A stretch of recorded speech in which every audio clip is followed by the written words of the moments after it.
You got the attention there. Check le modèle en Antoine.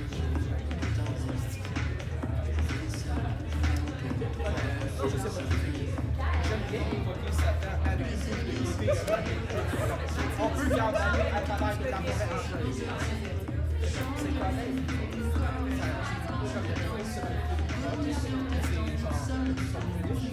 Oh, you started it, smart. Yeah.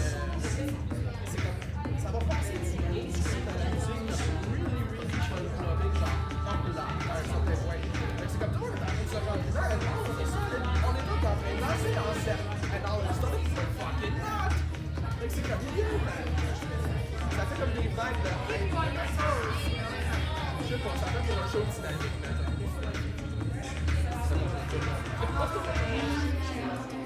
I don't know when you're meeting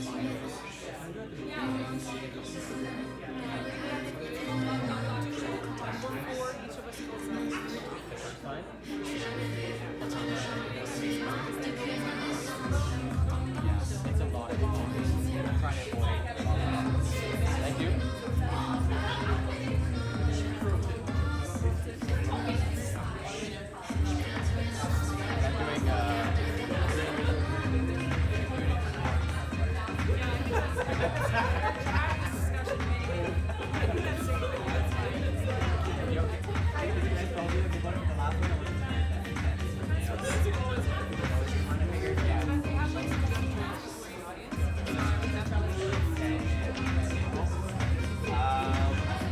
Yeah, alright. Should be fun. I got an audience. Have a show. Well, we almost can. Consider it.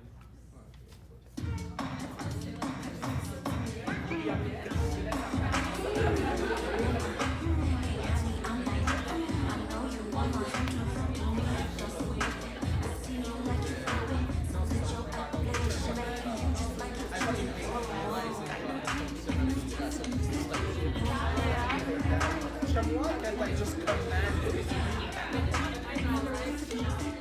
Ben oui, que je me rends compte qu'il y a beaucoup de rien de concrétisé. C'est comme genre un petit peu de bleu dans l'air, quelque chose, genre juste quelque chose de whimsical dans l'air. On dirait que je suis tellement plus bon à vouloir. C'est comme ça me redonne mon petit goût de show off. This is what I can do, you know? There is more to it.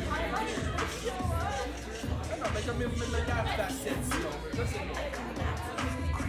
Je trouve que c'est pas semblable de pouvoir charmer le public à un degré. C'est juste un public, le public, je veux dire, ça reste un public slam, genre figure. C'est comme ça, tout le monde qui me connaît, mais je suis régulier, tu m'as vu dans ma game.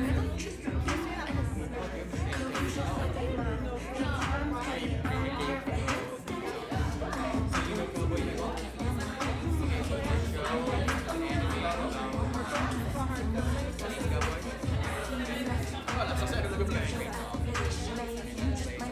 oui, moi je suis comme ça. J'aime bien partir dans les métaphores.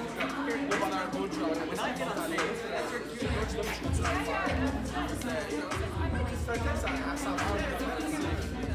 Je veux pas faire de quoi tellement pour les clichés que quand quasi inévitablement, quelque part, je sais quand il y a pas tout le monde, il y a des rares, il y a pas celui qui a fait là. C'est pour ça que je garde ça comme intentionnellement, genre. Je trouve ça des moments comme. Je trouve ça fait moins parler de mon nature. Je suis rendu compte genre une soirée, c'est quand même. Je sens quand même ça. C'est comme anti-restitution, texte, low shit. Tu peux pas genre ajouter une couche de l'eau, ça va pas, ça va être une vente pour le public. Mais t'arrives à complètement autre chose pour changer la vibe. C'est comme, c'est peut-être un gamble, mais tu as une meilleure chance de bien te démarquer comme ça. Pour faire un peu d'échapper, tu t'as respirer, tu peux plus contracter dans ça, tu peux embarquer dans le. Ça peut comme ça peut naviguer dans ce soir. J'arrive avec des fois des griffes, la complète la semaine passée, je suis arrivé. Comme tout le monde qui me connaît, c'est que je fais la scène.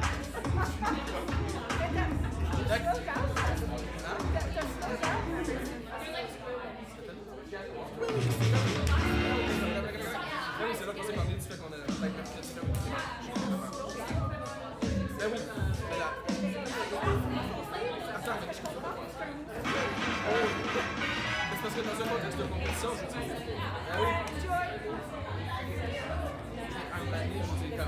Je veux même faire du fun pour me planter des fois, je sais, je suis conscient des effets que ça a sur un public. Je le sais. Mais des fois, je te demande, tiens, on mange du score.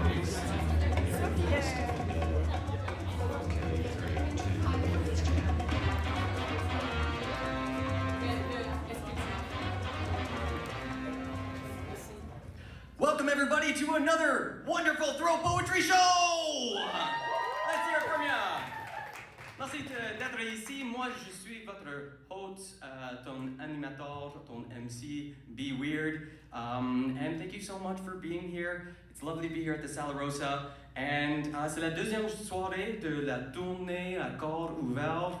And it's going to be bilingual. We're going to be hitting at you with all sorts of wonderful, beautiful poetry. But, oh gee, I got a beer. Before we get too far, je veux juste faire une reconnaissance territoriale vitement, juste pour dire où nous sommes, qui nous sommes. Alors, nous reconnaissons que l'établissement situé sur le territoire autochtone, lequel n'a jamais été cédé. Nous reconnaissons la nation Ganagahaga comme gardienne des terres et des eaux sur lesquelles nous nous réunissons aujourd'hui. Tchadjagé, qu'on appelle souvent Montréal, est historiquement connu comme un lieu de rassemblement pour de nombreuses Premières Nations et aujourd'hui, une population autochtone diversifiée ainsi que d'autres peuples y résident comme moi. C'est dans le respect des liens avec le passé, le présent et l'avenir que nous reconnaissons les relations entre les peuples autochtones et les personnes de la communauté montréalaise qui vous sommes. Alors merci pour ça, on prend une petite pause. Ok, on a un bon show pour vous, ça va être fun. C'est un prix qu'on a choisi pour les poètes. The thing we're trying to fill the space of is this national scene. Nowhere in North America are poets getting into teams and creating that sense of community and competing, and we wanted to kind of try to fill that void, try to give back to the community, and create some beautiful art. So the winners of the regular season at the Throw Poetry at the basement have made a team, and here we are on the second day. This is the big day, and yeah, it's gonna be a lot of fun. So yeah, give it up. Let's hear. I want to hear your excitement. Shit. Now I'm curious, who here has been to a poetry show before? Raise your hand. Liars. Oh, come on, I saw you last week. What are you talking about? So we got all sorts of wonderful things to show you tonight. Some of it will be silly, some of it will be pretty serious, all of it will be coming straight from the heart. So I'm just going to give sort of a broad trigger warning, so we have some sort of flow in the show. And we're also going to divide the show up into acts, so that like we can hear a couple poems that relate to one another, and then I'm going to come in and do something zany, give you something to think about or what have you. So we got some poems about chronic illness. We have some poems about addiction, poems about objectification, racial injustice, sexual injustice, transphobia, and issues of identity. It's gonna cover all sorts of broad stuff. So if you're feeling a bit uncomfortable, if that hits a nerve, you know, you're welcome to see any of the poet team at the front. I think MJ can probably help. MJ's waving her hands. We're all wonderful, sweet people. And yeah, trigger warnings exist for a reason. You know, like some of this stuff is pretty hardcore, because it's almost all true. That's the thing that we get from poetry that's really quite rare. But I didn't want to just throw poetry at you. We're gonna spice it up a little bit with some music, with guitar, and I'm so excited for this, but I can't really invite them onto the stage until like we've set things on fire, okay? I wanna hear you like freak out, okay? Are you ready? Yeah. I'm sorry, what was that? Is there an audience in front of me? I can't see them. I just thought I might have heard it. No, come on, I wanna hear you. Give it up. We're gonna bring onto the stage Fabrice Koffy and Guillaume Soucy, and I wanna hear you loud and proud one more time. Give it up. Let's go.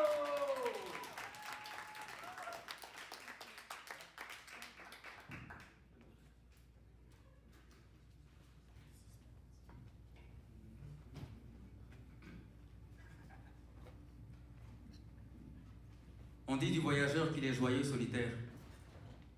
Des joyaux sur le cœur, on dit qu'il va où ça l'attire, sur la terre. On dit qu'il va les forêts et les mers. On dit que pour épouse, il lui faudrait l'éphémère. Il est plein de colliers et de rayons du soleil, et il cherche la beauté pour se rincer l'œil. Il demandera le gîte, si le soir le temps s'agite, ou le subira. Souvent les gens s'achètent des regards étrangers aux voyageurs, mais quand tu quittes chez toi, tu es partout ailleurs. C'est ce partout ailleurs qui appelle le pèlerin. Il part et ne dit rien, juste une pelle et plus rien. Un rien dans le regard et un sourire en coin. Rien dans la main et plein espoir dans le ventre. Il part devenir quelqu'un.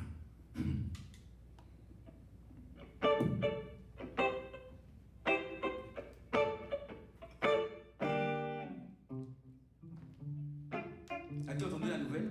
Le fils des Koffy, il paraît qu'il va partir à Montréal pour devenir quelqu'un. Là où j'ai grandi, c'est important de devenir quelqu'un. Et puis dans ma famille, beaucoup étaient déjà quelqu'un. Tu sais, des gens bien, avec des diplômes et des carrières. Alors moi, en tant qu'aîné de la famille, je ne pouvais pas traîner en arrière.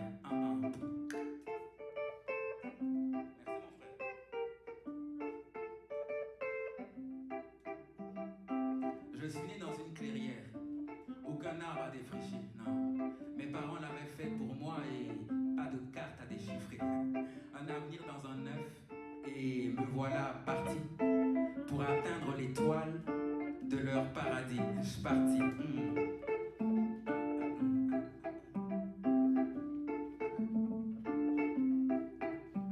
C'est à bord d'un avion pilotage automatique que j'embarque dans la vie, le voyage fantastique. Sur un nuage, on m'offrait la chance de devenir. J'avais simplement pas qui advenir. Ils montraient la voie, les faits sur les bancs d'école. Me disaient que c'était l'endroit d'où les rêves décollent. Me parlaient de météo, d'une époque plus dure, que j'étais chanceux d'avoir une vie sous couverture.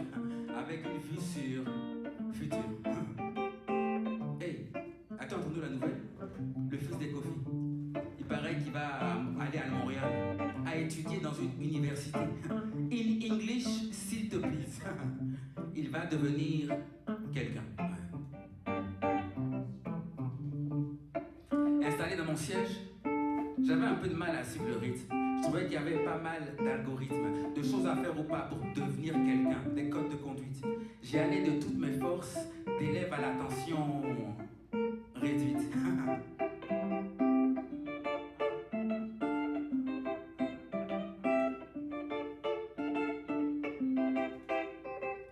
En classe, j'étais toujours par la fenêtre, à regarder l'azur ou les questions dans ma tête, qui ne trouvaient pas de réponse sur la vie que je voulais être. Je ne savais pas qui choisir dans la palette de peut-être docteur, peut-être ingénieur, peut-être... Ah, le sport, ça m'intéressait, j'aurais aimé être basketteur.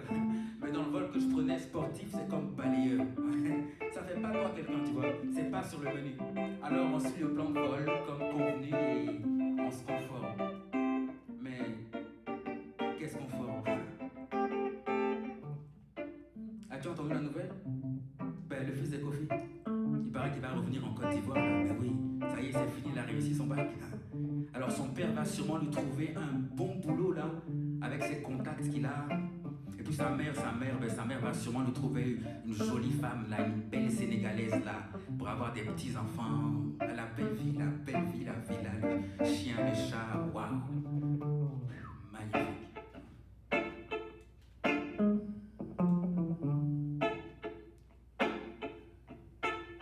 Arrivé à Montréal, prêt à rendre la famille fière, finir mon cursus scolaire, c'est tout ce qui me reste à faire. Alors je regarde dans le cockpit de l'avion pour vérifier la destination. Et là, un truc étrange, il n'y a pas de pilote à mon avion. À l'université, c'est là que tout s'est décidé. Après 40 années d'avoir des CDD, j'ai débranché le pilote pour forcer l'atterrissage. L'univers de la cité avait su forcer un passage. C'est là qu'une voix m'a dit, je m'appelle la poésie. Ça fait longtemps que je t'attends posé ici. L'endroit est assez loin pour te couper ton cordon ombilical. L'endroit parfait pour te casser ton confortable bocal. Tu vas devoir choisir ta vie, Fabrice, et le faire de tes deux mains. Je lui ai offert mes deux bras. Alors elle a dit, faisons-le main dans la main. Je ne sais pas qui tient qui, mais je lâcherai pas. Je m'écrirai dans mes cahiers, je me cacherai pas. Je vais te venir. Je suis Fabrice Koffy, l'élève que les gens appelaient le cancre. Aujourd'hui, je vis du bout des lèvres et je m'élève à leur encre poète. Ouais. J'ai leur vœu, j'ai leur vrille, animé de la poésie. J'illumine ma mine là où j'illumine ma mine là où le beau hésite. Alors pour moi, devenir ce sera poète ou ne pas être. Poète ou ne pas être. Poète ou ne, poète ou ne, poète ou ne, poète ou ne pas être. Ouais. Poète ou ne pas être. Poète ou ne pas être. Ouais. Poète ou ne, poète ou ne, poète ou ne. 3 heures du mat et je trouve pas le sommeil car des vers en pétard dans ma tête se mêlent. Pas pris le temps de les poser sur une feuille de papier. Là je veux me reposer mais je vais finir par plier, par milliers éparpiller les muses, les images, les vers. La tête dans l'oreiller mais mon troisième œil reste ouvert. Déplier donc une feuille sur la table de chevet et vider le surtrot d'émotions que je dois délivrer car imprimé en ma chair les malheurs que l'on crée, l'amour perdu de mon cœur. Mais j'ai passé le bac poète, pas le step back. Sous le son de la nuit au Sala Rossa, je rappe. Je m'écris sur une feuille les mots malheur ou cruel, les mots durs, les mots doux, création de mon naturel. Les mots durs ou les doux, ma confiance, mes doutes. J'écris pour me souvenir de mes ratures sur la route. Poète ou ne pas être, poète ou ne pas être, ouais. Poète ou ne, poète ou ne, poète ou ne.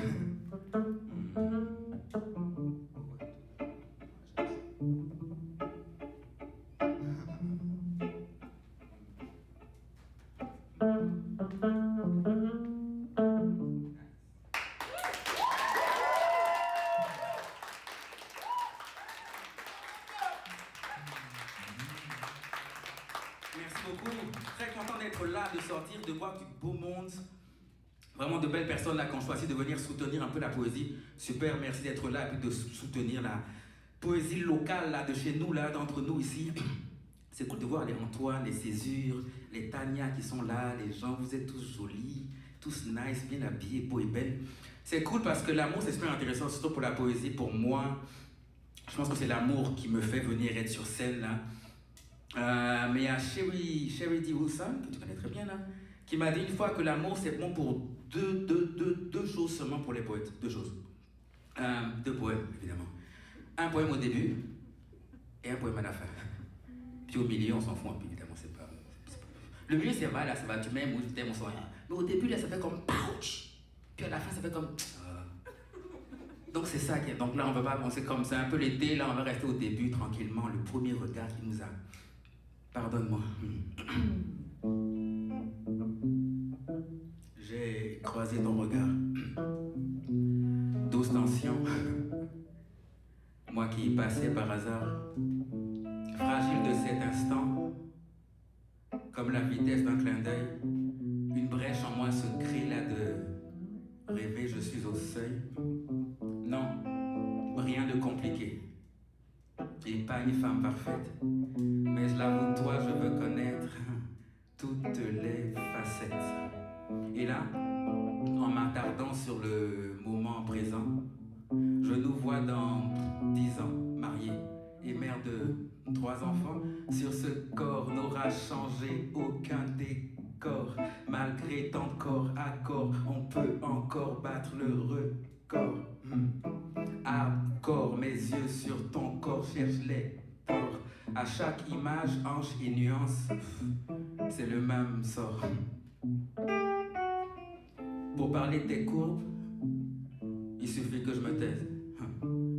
Ouais, j'ose le faire en public, je t'en prie, bé, sois à l'aise. Voir ta silhouette me donne encore des malaises. D'ailleurs, je me souviens de notre futur voyage à Fès. Ici, rien n'a changé, juste le présent s'est déplacé. Mon corps est là, mais dans l'avenir, je suis installé. Pas pour longtemps, bébé, alors je vais y rester. Peut-être qu'à deux, on peut voir tout ça arriver. Pas compliqué, tu vois, merci de me faire rêver. Tu ne t'en doutes pas, car là tu as l'air occupé. Peut-être ma timidité, mais là laisse-moi garder ce bout de vie avec toi quand nos regards se sont croisés.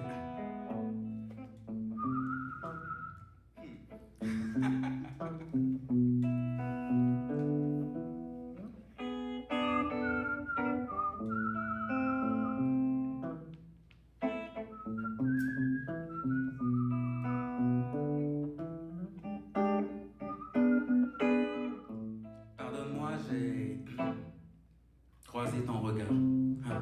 Douce tension, moi qui passais par hasard. Fragile de cet instant comme la vitesse d'un clin d'œil. Une brèche en moi se crée là de rêver. Je suis au seuil. Et puis, je décolle. Je nous vois dans 30 ans. Ouais. C'est tout comme au début, mais là sont partis nos enfants. Enfin. Ce corps, néanmoins, toujours point décevant, mais on y va mollo, car je n'ai plus l'entrain d'avant. Mes pensées glissent et qui ton âme couleur cassis me mettent sur cet instant, car ce présent est un délice. Si envoûtante, je sens ton âme indépendante et cette combinaison est pour moi faux. Rien n'a changé, juste le présent s'est déplacé. Mon corps est là, mais dans l'avenir, je suis installé. Pas pour longtemps, alors B, je vais y rester. Peut-être qu'à deux, on peut voir tout ça arriver. Pas compliqué, tu vois, merci de me faire rêver. Tu ne t'en doutes pas, car là tu as l'air occupé. Peut-être ma timidité, mais là laisse-moi garder ce bout de vie avec toi quand nos regards se sont.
Guillaume Soucy, mesdames et messieurs, Guillaume Soucy. Je me suis depuis longtemps déjà, on a fait un album en 2010, 2011 déjà, donc si vous allez sur internet là, pour trouver déjà ce qu'on faisait, quelques chansons déjà, non même pas encore. Là on travaille sur notre deuxième projet qui sera un peu plus jazz, vous me voyez un peu bouger comme un fou sur scène là, je suis pas... Je t'ai vu acquiescer, c'est sûr, c'est pas cool. Ok, bref, je suis pas schizophrène là, pas que ce soit un problème, mais parce qu'en fait, dans la nouvelle formation, on a une contrebasse, une batterie, un saxophone, et j'entends beaucoup de musique dans ma tête, moi. Donc c'est pour ça que j'arrête pas de... Et je comprends que vous compreniez pas vous, mais je veux qu'on connecte quand même, donc vous comprenez que je suis pas fou, ok? J'entends pas les sons qui sont pas là. Alright, merci en tout cas encore une fois d'être là. On est à Jean?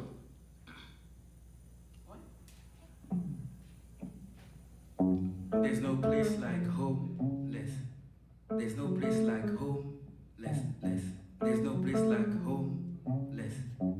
Attends, non. Ça me dérange, il y a trop d'ailleurs. En fait, quand je suis là, je vous vois, c'est cool, mais je le sens pas lui, je le vois pas, il est caché. Vous le voyez, vous? Ouais. Oh. C'est là qu'on dit non, n'importe quoi, toi, t'as rien compris. Merci, enfin, bref. Donc, bref, est-ce que tu peux te mettre, tu peux te déplacer quelque part plus? À droite ou à gauche, s'il te plaît, mon frère. Ouais, plus devant. Ah oui. T'es pas dans les moniteurs, ok.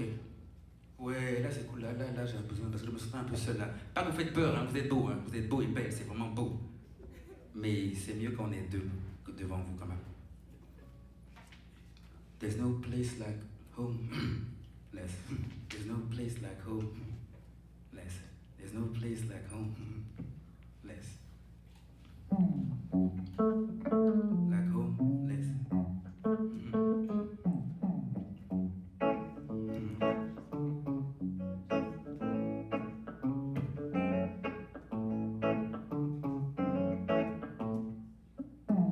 C'est le mec assis relax, loin du trottoir. Les gens ils vont et viennent, tu vois, le long du même trottoir. J'en sais grand chose de Jean, j'ai mon cliché, je projette, faut croire. Mais Jean, parfois c'est moi quand mon pichet m'oblige à boire. Jean il est perdu au fond de sa tête. J'en mets deux dans sa casquette, il fait le signe d'une cigarette. Méchant bout de vie, mais Jean ne s'en fait plus depuis longtemps. On s'en fait plus pour lui alors, il en fait autant. La question ne se pose plus, ces gens sont du décor. Au début, encore, il s'entendait penser là dans un coin de son passé. C'est là qu'il a glissé sur un souvenir glacé. Un homme se boit seul dans sa bouteille. Il goûte les bouts d'elle. Dans ses souvenirs, il se rend soûl à vomir. Il est sans sous, il est au bout et le pire est à écrire.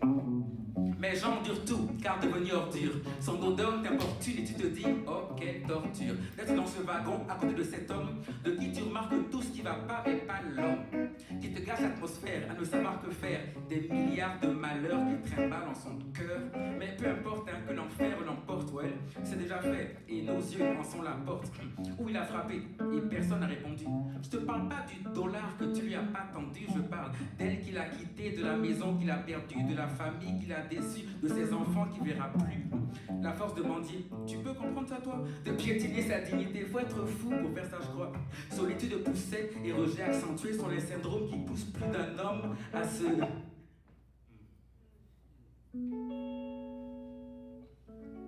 Les gens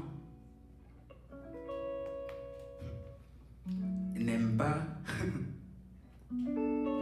les gens. C'est comme si on disait les oiseaux n'aiment pas les oiseaux, les arbres n'aiment pas les arbres, Dieu n'aime pas Dieu. Là, c'est les gens n'aiment pas les... Un autre Jean est là, au bord du rouleau. Il regarde ces gens qui, heureux, rentrent du boulot. Le son de leurs pas pour battement de tambour. Au passage du train, ce sera le bon contour. Et s'il ne se tue pas, alors il se taira. Vivra dans son ombre, parmi nous s'enterrera. Pourtant, si près de nous l'avons déjà condamné à ne pas s'en sortir, hein, car nous n'aidons les damnés. Ça fait 4 ans que Jean habite derrière la banque. Le loyer est gratuit et la drogue, c'est pas ça qui manque. Le matin tôt, ça allume une tige, je passe au team pour le kawak. Et le dimanche, il fait la manche devant l'église. Je trouve ça wack. Au bout de 30 minutes, il a une $30. Vite dépensé en alcool, mais tu comptes pas quand t'aimes. Bière de base, du coke et du fort pour les nerfs. Enfin, l'anxion, lui, pourra profiter du plein air. Et le système aussi pourra profiter de la belle affaire. C'est une bouteille par jour quand tu as mal au cœur. Pas le nombre de sans-abri, chling pour le système. Mais on dira rien si c'est ça le thème. J'en dis comment s'en sortir, il faudra une cure. Et puis une post-cure. Il a mis son nom sur une liste, mais d'une longueur obscure. Alors en attendant, il est là, devant la machine à photo, à créer. Miroir, miroir. Dis-lui qu'il est le qu'il est le beau, qu'il est le plus beau, beau, qu'il est le plus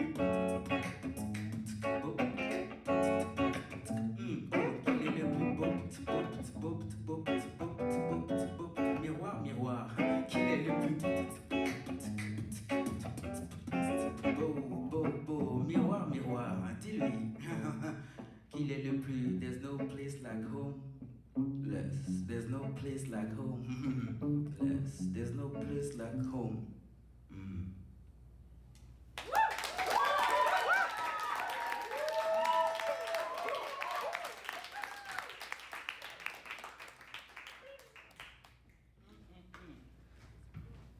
Ça m'a donné soif, mon frère. Ouh. C'est pas un facile travail, les poètes. Hein?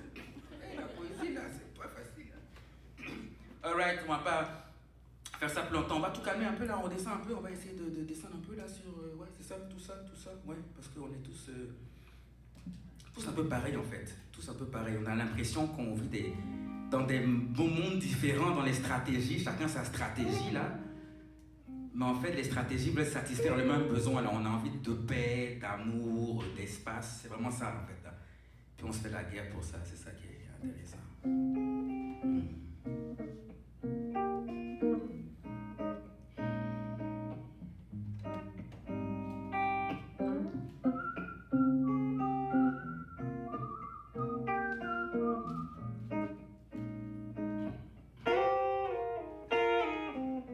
Il n'y a qu'un seul mouvement, et vois, je suis dedans, je danse, je suis dans la ronde, ouais. Comme toi, je suis une onde. Si l'enveloppe est de chair, l'esprit, lui, est comme l'air. La vie est une fontaine, goûte l'amour, goûte la haine. Fais ton choix, vis ta vie, n'oublie que l'esprit survit. En toi, tu as de toi. Et l'abondance sans surcroît. C'est pas toujours facile. Fais-moi le difficile. Dis merci quand tranquille et tiens bon quand hostile. On pensait la planète plate, le plan était net. Faut croire qu'on est déçu, tourner en rond dessus. Depuis lors, on s'acharne à coups de vanne, on se pavane, on joue à cacher l'or quand le peuple s'endort. Je parle de ceux qui méprisent les gueux, qui ont deux yeux comme eux et l'amour tel un feu. Quand tu ne manges pas, tu souhaites que l'autre vie soit une fête, qu'elle soulage les visions, les mirages.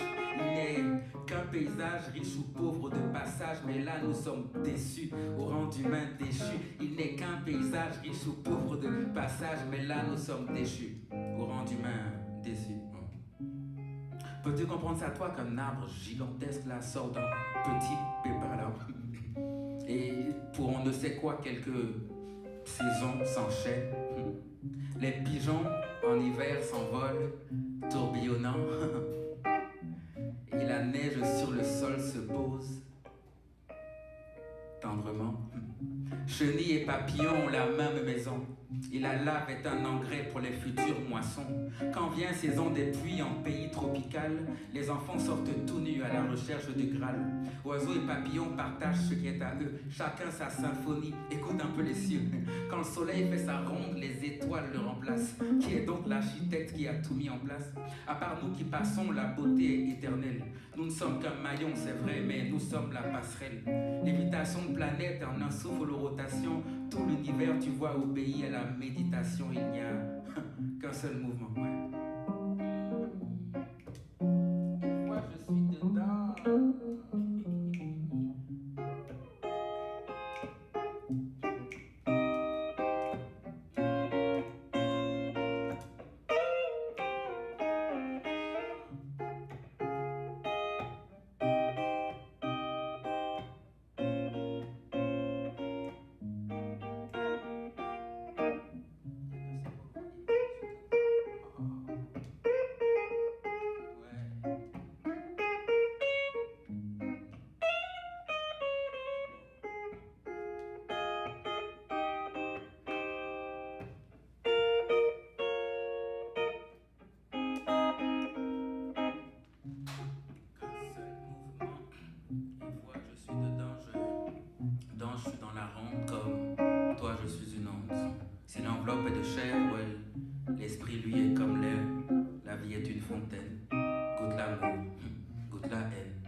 faire là.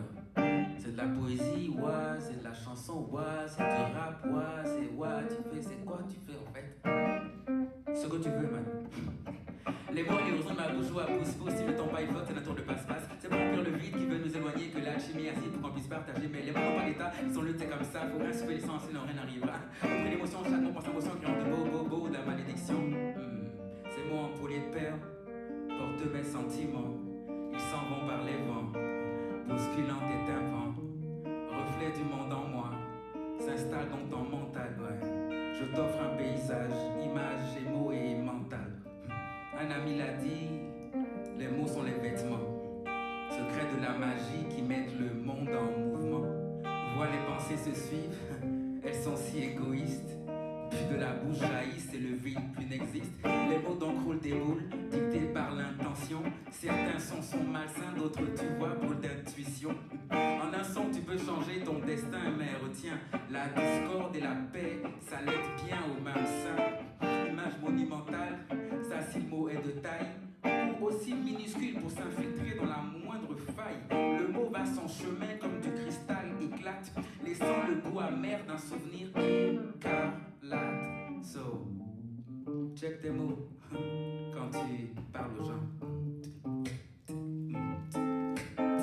Check tes mots quand tu parles aux gens. Tes mots c'est tout, tes mots c'est toi. So, check tes mots quand tu parles aux gens. Ouais. Tes mots sont doux, tes mots sont lourds. Et puis les mots sont comme des balles, touchent, soulagent, blessent. L'homme doit peser ses mots, les poser comme une caresse. Quand tu tires de la goutte, peu balles sont blanches, il faut que tu penses. Il est des mots perdus qui causent des plaies que le temps ne pense. Et les mots sont lignés s'il n'y a que 26 lettres. Et une lettre c'est ni bon ni mauvais, man, sois pas bête. Si un mot prend une forme, un mouvement, une action, un mot ça prend vie et ça cause des factions. Certains mots tu vois ont bon goût et savent se faire entendre. D'autres pleins de dégoût, vont se faire pendre. Mais qu'ils soient cachés, croisés, voire mal interprétés, cherche-le, tu vas trouver le mot pour te recréer. Jamais ils ne seront, tu vois, s'ils ne sont animés. Et demain est une page blanche pour l'homme, le dessin animé.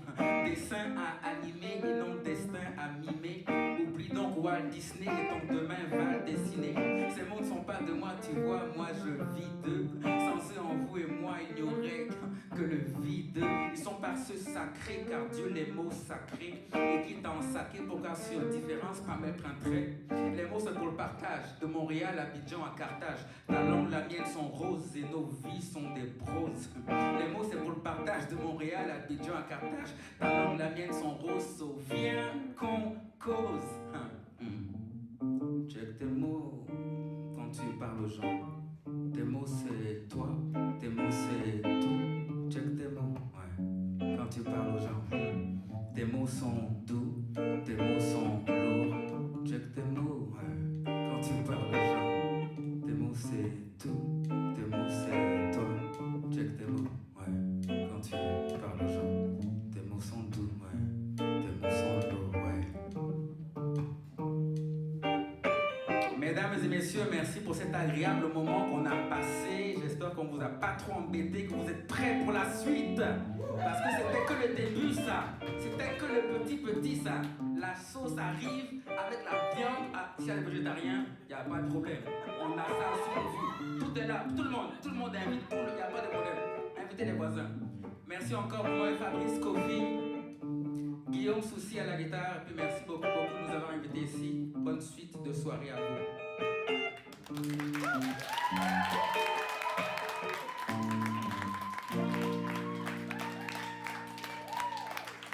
Merci beaucoup. Guillaume Souci, mesdames et messieurs.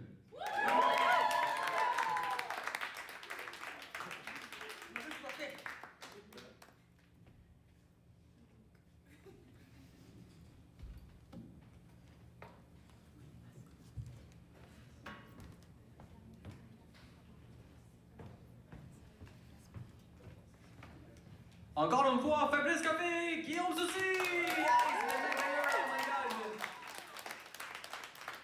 Il travaille tellement fort tout le temps avec sa guitare. guitare avec son amp et il m'a vraiment choqué avec sa musique. Et aussi, j'ai jamais entendu Fabrice qui faisait whistling, qu'est-ce qu'on appelle ça en français? Siffler. Oh, je sais ça. Il a sifflé, oh my god, c'était tellement bon. Ok, on va commencer le main act. Ça va être tellement fun. We're gonna start the main show. I'm very excited. Are you excited? Yeah! That's what I want to hear. That's great to hear. We got 4 acts for you. Some of them are long, some of them are short and juicy. They're all about different things because poetry can go anywhere. You can write poetry about anything. It's true. There's supposed to be a laugh line there, I think. I think there's supposed to be a laugh line. So the first act is, there's a crack in everything. I'm really inspired by the Leonard Cohen line, because I think it's hard to be vulnerable. I think it's hard to put your voice out there, and it's hard to put yourself in front of others and say, this is what I experienced, or this is how I see the world. So I thought the first act could be like a little small, crack into the heart of these lovely poets. So I'm gonna read the bio for each of them before they come onto the stage. So you have an idea of what they've been doing, what they've been up to, what their sort of vibe is. They'll do their thing, they'll have a nice little bite, and then we'll move on. But, because it's poetry, and it's hard to digest sometimes, I have some games to play with you. Alors ceci, c'est un jeu pour les franco, ou les gens qui connaissent la chanson francophone. Et le jeu commence comme ça. Je vais dire une ligne, la première ligne d'un poème ou une chanson, et dans cette ligne est le titre de le poème ou la chanson. So I'm going to tell you the first line of a poem, and you're going to try to tell me who wrote that. What's the name of the poem? What's the name of the song? Are you ready, everybody? Yeah. You just shout it out. The first person who shouts loudest wins praise. We'll all applaud in that direction, okay? All right, here's the line. Remember, guess the title and the author. Mon pays, ce n'est pas un pays, c'est l'hiver. Qui a dit ça? Qui? Applaud in that direction, everybody. Let him. Oh, jeez. That's Cesar. He's taking photos for us. Let's applaud him again for fun. Oh, thanks for taking photos for us. Oh, we're embarrassing him to death. Let's go. All right, I'm having too much fun. Let's get these poets on here. Our mic is drooping. It's not because it's sad. It's because it's got so much of the weight of the world on it. I feel better now. You can hear my voice now. Okay, everybody. So the first act we got BiCurious George coming up to the stage with almond butter. It's gonna open it up, and if you don't, who here, raise your hand, does not know BiCurious George? Raise your hand now. Just a few people who've never heard it? Oh, jeez. Okay, writer, poet, filmmaker. Oh, that's right, makes films now.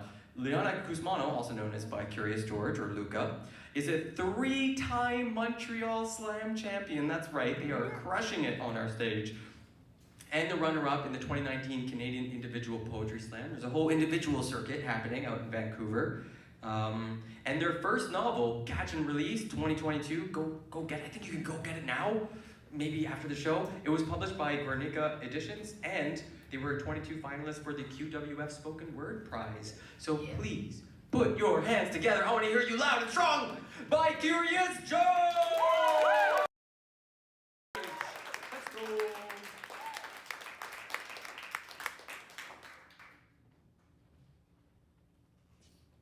Hi everyone. How's everyone doing? Good. That's great. My homemade almond butter looks like shit. The doctor suggested I make all my own food from scratch, and now I have shit in my fridge. He suggested I avoid garlic, onions, gluten, dairy, legumes, fructose, lactose, leafy greens, and starch. But who wants to hear about that? Who wants to hear about blood tests, urine tests, ultrasounds, about ruling out celiac, Crohn's, colitis? My doctor suggested I collect a sample of my shit, keep it in my fridge, and then bring it to the CLSC the next day for testing. But I can't go out to a public place if I don't already know where the bathroom is going to be. And when people ask why, I can't say that it's because I'm afraid my large intestine will slide right out of my body. It's not considered polite. I can't say that sometimes I can't come into work or I have to leave the party early because I ate bread and now my stomach is a dance hall of razor blades, or because I ate mushrooms and now my pancreas is a tube of toothpaste. toothpaste full of hockey pucks. Decorum is a blockage, an obstruction, to honest conversation about why I missed the meeting or why I abruptly left the room. People ask, but do they want to know? Who wants to hear about that? Who wants to hear about the shit in my fridge?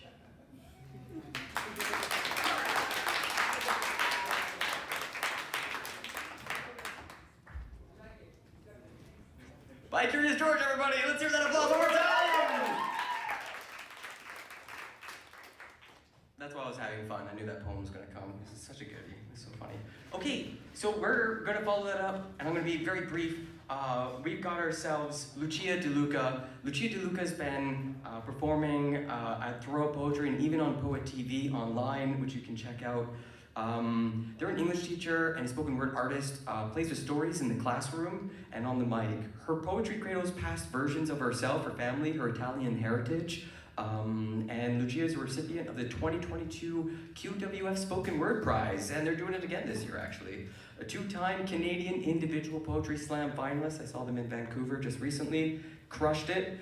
And as an organizer, she brought McGill University its first slam ever in 2020. Holy cow. And oversaw the Grove Campus Poetry Show in 2022.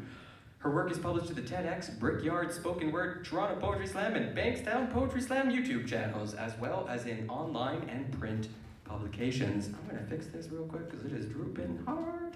There we go, we'll fix that quick. So everybody, please, s'il vous plaît, applaudissez pour Lucia DeLuca!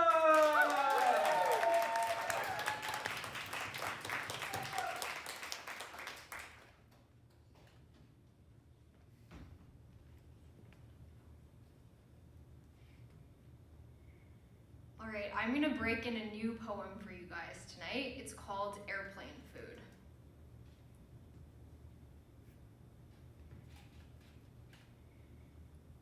In flight, I open my special meal, put one of the white saucy blobs on my fork, and sniff it. I read the label to find out that my gluten-free vegetarian meal is Mediterranean chicken. I call the flight attendant and explain there is a mistake. She tells me that on Air Transat flights, a person can only be gluten-free or vegetarian. I tell her I spent an hour and a half waiting for an agent to take my call. Have email confirmation that my meals should meet both my restrictions. She promises to come back to look at the email to add the error to her final report.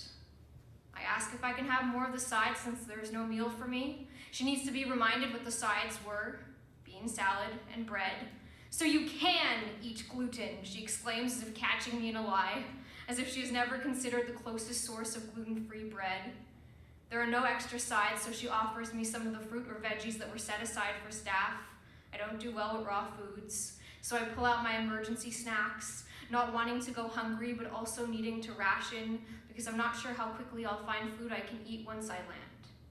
No one comes back to check my email. No one adds me to the report. Airplane food doesn't care that I have Crohn's. Chooses between my dietary restrictions for me without consulting my dietitian.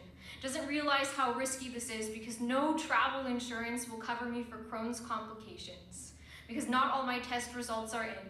Because I can't stick to a medication. Because it was less than 3 months since my diagnosis. 6 years of chronic illness don't count until a doctor starts listening, uses their authority to confirm what my gut already told me. At a restaurant in a small town in Italy, I order just grilled vegetables because it's the only thing in the whole town I can eat. After I say, no grazie to bread, the waiter who takes it back turns to a coworker, with an eye roll says, non vuole nemmeno il pane, she doesn't even want bread. Not realizing I understand Italian, the other replies, lei è un po' pazza, she's a little bit crazy. On the flight home, my gluten-free vegetarian meal is Mediterranean chicken again. I don't call for a flight attendant because on an Air Transat flight, I am the mistake because I boarded with more than one dietary restriction. I don't tell them that inflammatory bowel disease is quiet until it's lit, that I already tried to make things easier on them by avoiding only one of my matches, gluten, and requesting only one of my circuit breakers, vegetarianism. I don't tell them not to hold large quantities of insoluble fiber or dairy or fat or sugar or alcohol or caffeine or anything carbonated too close to me. Or I've never known a match or a date to be consistent. I don't tell them my most easily lit match waits for the lowest part of my small intestine to leak gasoline to the bottom of my colon before it makes me combust. I don't tell them that the most flammable bottle in me is anxiety, that they're tipping it over by making a situation that was supposed to be predictable, unpredictable. I just eat the sides.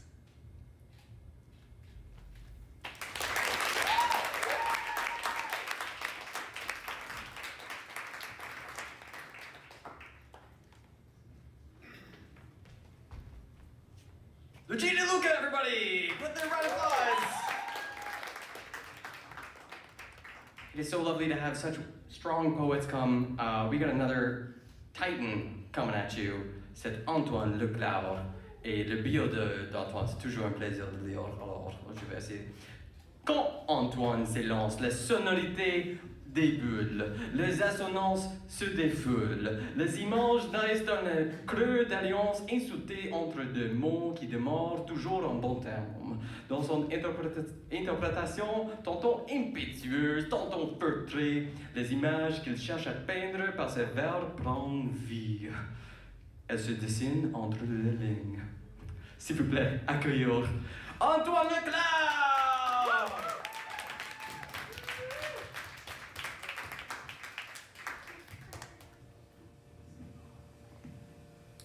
Allô?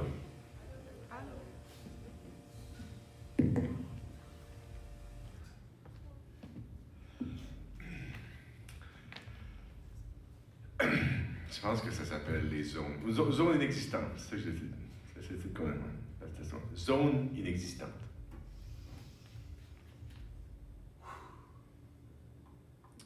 Ah, des zones, il y en a beaucoup. Il y a des zones neutres, il n'y a personne qui est vraiment à maison. On y va souvent pour montrer notre bonne foi envers un rival, car la bonne foi est un ingrédient de la raison. Il y a des zones d'échange, où les rencontres popent de partout, d'où on sort généralement avec une idée neuve, un conseil cool ou bien un grand bol de ragoût. Il y a des zones de combat, où la violence est monnaie courante. Car contrairement à eux-mêmes, la haine des humains n'est jamais mourante. Il y a des zones libres où enfin on y goûte pour vrai à cette liberté qui n'est pas une marque de yogourt, même si oui, ça goûte sucré puis c'est toujours frais.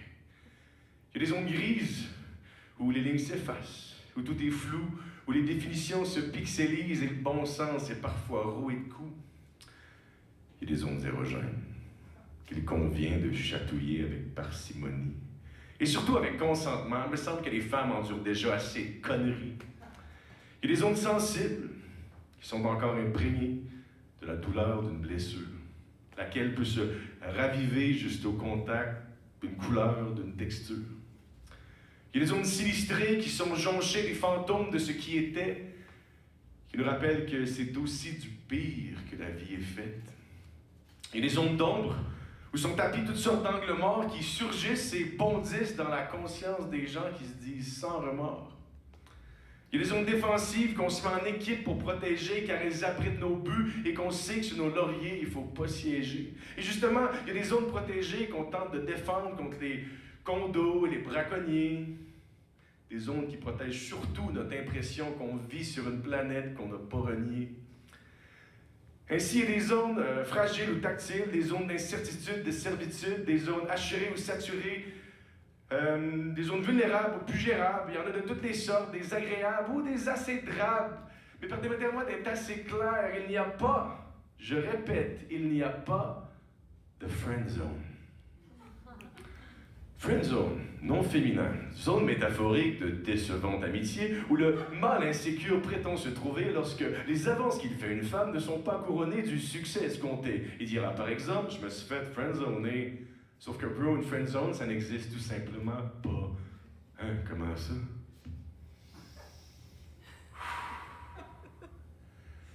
Parce que ni une quête romantique, ni un rêve érotique ne force de loi. Pas parce qu'on tripe sur une fille qu'elle nous doit ou qu'il faut qu'elle donne de quoi. C'est avec une confiance tellement arrogante que souvent l'homme se voit. C'est comme un dogme vraiment croche, une mauvaise sorte de foi. Parce que c'est un sale, un vrai glissement de voir le bon temps passer avec une femme comme un investissement. De piler les moments gentils comme des jetons de poker. Chris, une fille, c'est pas un jackpot, puis la liberté loadée, c'est pas un joker. Parce qu'il n'y a aucune raison pour que le destin d'une fille reste pris dans un scénario qui n'existe que dans l'esprit d'un doute paumé qui vient de flasher dessus, qui a l'air de se demander, un autre humain, ça s'achète dessus. Il n'y a pas de friend zone, il y a juste des mauvais friends. Des doutes toxiques, des gars pas bien qu'une malsaine recherche de l'amour oxyde. Sauf que l'amour, ça se trouve pas au bout d'une commande en ligne.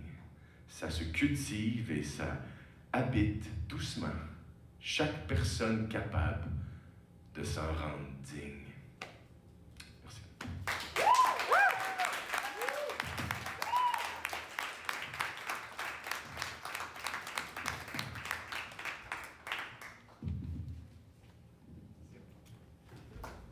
Antoine LeClerc! Oh my God!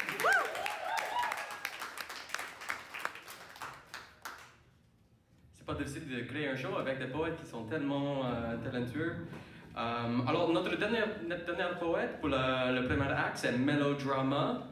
Puis, MellowDramma is a self-taught poet whose poetry addresses a broad spectrum of social issues. Her passion stems from her desire to connect people to their emotions and make art that comforts the disturbed and disturbs the comfortable.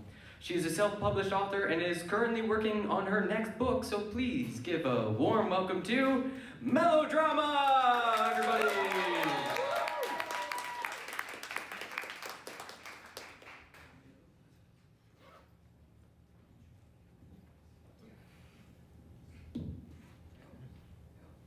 Give me a sec. This is very low. Can someone help me with the mic to bring it up?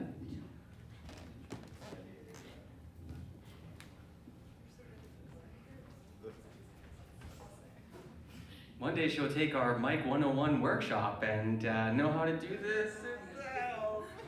I got you. Okay.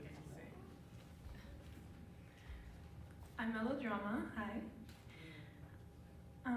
So since I was a little kid, it was a bit of my dream to model, and once my dream did come true, it turned out to be a nightmare. So I wrote about it, and it's called Runaway Model. They say I'm such a beautiful woman, such a beautiful piece, such a treat for the eyes, all the boys want a piece. They say I'm such a beautiful woman, and that beautiful women are lucky. They said that if I stay this beautiful, I can make some money. So tall, so slim, so easy to pick up. Such an easy target, come here, have a coffee, let's link up. Let's talk pretty things, you're so beautiful, show me your limbs, is that a scar? Stand up. Take off your clothes, too many inches. Can you shed those pretty eyes, but why so tired? Eat that again and you will be fired. So pretty, let's take a picture. Why so stiff? Can we fix her? Suck in your stomach, smile more. Did you work out, but are you sore? Honey, baby, how old are you? 16? My daughter is 2. Between me and you, sex sells, and if you're sexy, you will sell well. I'll take you overseas so far you'll forget your name. I'll have you starving, you'll be so dizzy you won't remember why you came. Come, show some more, show a bit less. Bite your lips, get undressed, show me more, don't be a whore. Sure, you're 16, but isn't this what you're longing for? People will love you. People will envy you. People will want you more than you want yourself. People will see you, people will lust you, people will know you as a product on a shelf. You'll get attention, they'll give you affection, look at your complexion, why are you crying? Why don't you puke, why did you eat? You reek of defeat, are you even trying? But aren't I so pretty? Like a prey to the hounds that hunt my flesh, you all want a piece, don't you? You've sexualized the parts of me I never got the chance to love to see. You've picked me to pieces and measured my worth, called me pretty like that's all I'm worth. Please don't say that. Why do you say that? Stop fucking saying that as you smother me in admiration. I'm trying to escape your appeal through starvation. Maybe if I were smaller, you'd leave me alone. You wouldn't want me if I were skin and bone. You make me want to hide. I buried myself in chestbinders, sports bra, tank top, hoodie, baggy pants, lowered my voice, tried to look big and tall, but that only made you wonder what was beneath it all. Is this what you wanted? For me to cater my mere existence to your gaze. I've made myself small enough for you to pick me up, throw me against the wall, and I'll only scream when you ask me to. I'll do what you want me to and toss me away once you've had enough. They say I'm such a beautiful woman, and that beautiful women are lucky, but beautiful women are nothing but beautiful women in the eyes of men starving and hungry. Woo.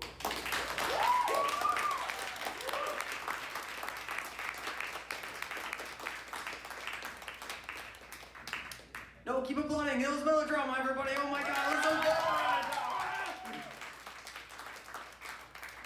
That was the first act, everybody. So now you have a small idea of what these poets can deliver. And now it's my turn to quiz you on how well you've been doing your homework and reading poems, as one does before night. You know, you get your little book of poems.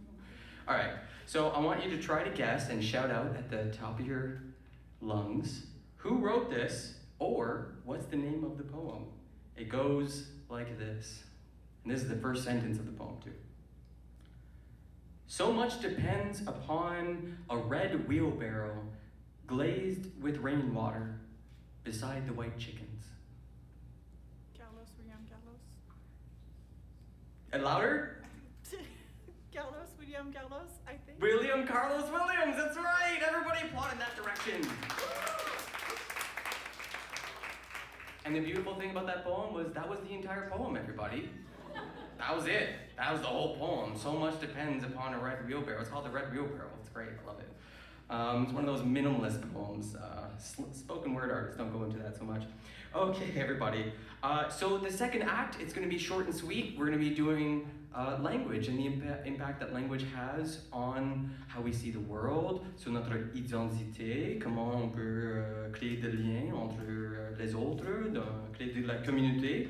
And we only actually have 2 pieces. It's going to be super short, but the first one's a duet, everybody. Oh, and I'm going to tell you, all the high schoolers are crushing y'all in the group poems. We got to get our group games up. We got to get our group poems up. Who here is working on a group poem?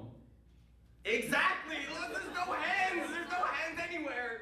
Oh God, you're making me anxious. Okay, everybody, we're all gonna get schooled by Lucia and Liana, who are gonna do a poem called Speak My Language, which they recently performed in Italy. Yeah. Woo! Because they're cool poets, I guess. And then after that, Antoine is going to perform Ma Langue. I'm not gonna be interrupting those two, they'll just flow one into the next. So please, everybody, welcome to the stage, Lucia and Liana! BiCurious George!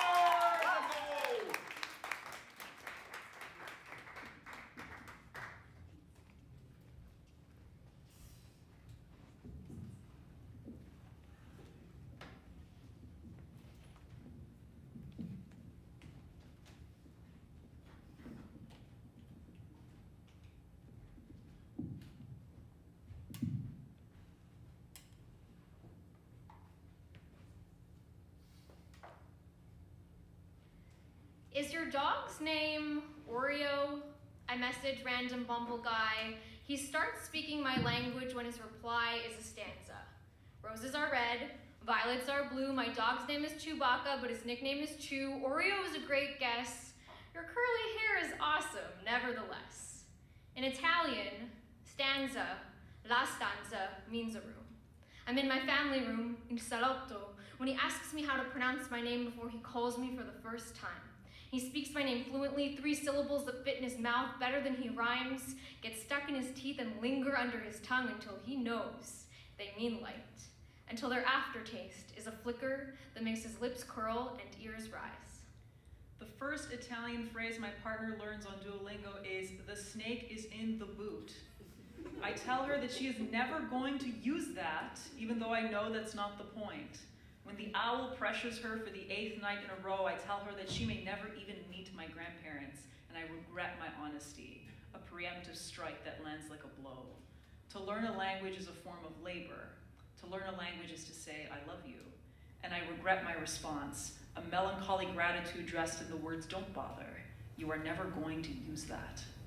I regret my response because it sets her back when she drops the language and then picks it up again 6 months later, after she meets my grandparents for the first time and they are intrigued that she is vegetarian, nonplussed when they try to pronounce her name. The app for that is a conversation, a phone call, a 2-minute review of basic phonetics because none of them ever learned proper English. I repeat my partner's name to my nonno 5 times and he pronounces it 5 different ways until I use the Italian equivalent as a flavor base. When my partner's name finally blossoms in my grandfather's mouth, it feels like all the previous attempts were just variations on a recipe that we finally perfected. In the kitchen, la cucina, he speaks my language when he learns that crushed tomatoes aren't sauce yet.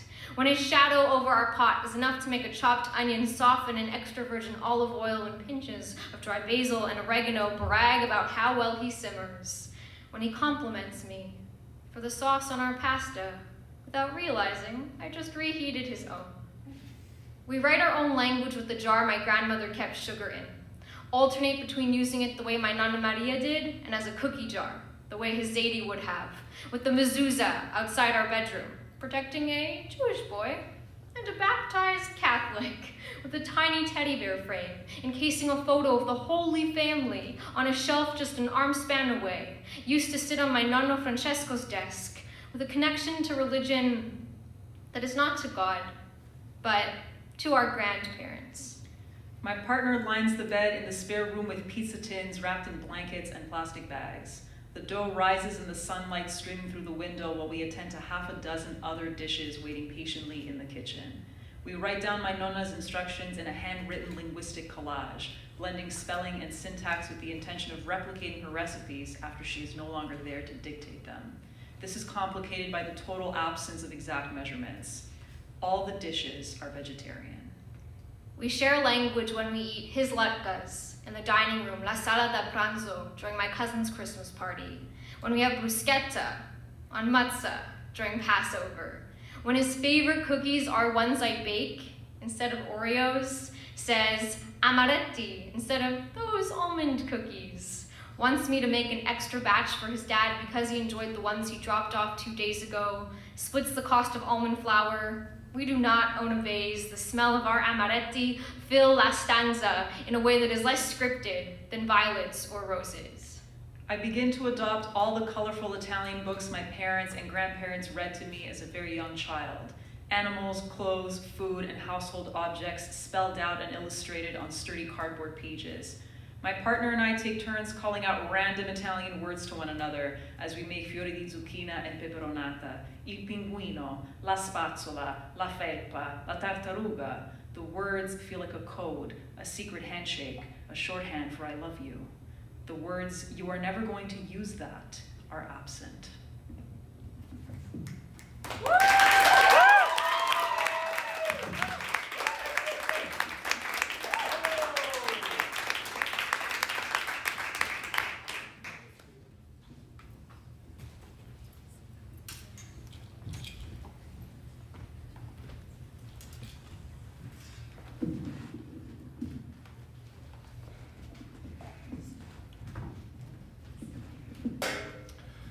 Hello again.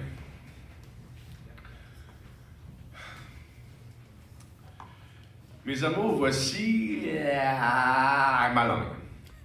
Bon, c'est aussi un peu la vôtre.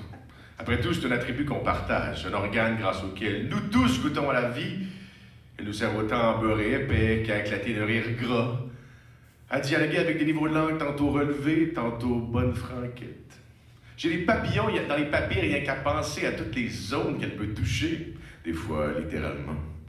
Quand coquine, elle glisse sur le bord des bouches pour ensuite valser avec une compère faisant saliver les vrais amoureux des langoureux.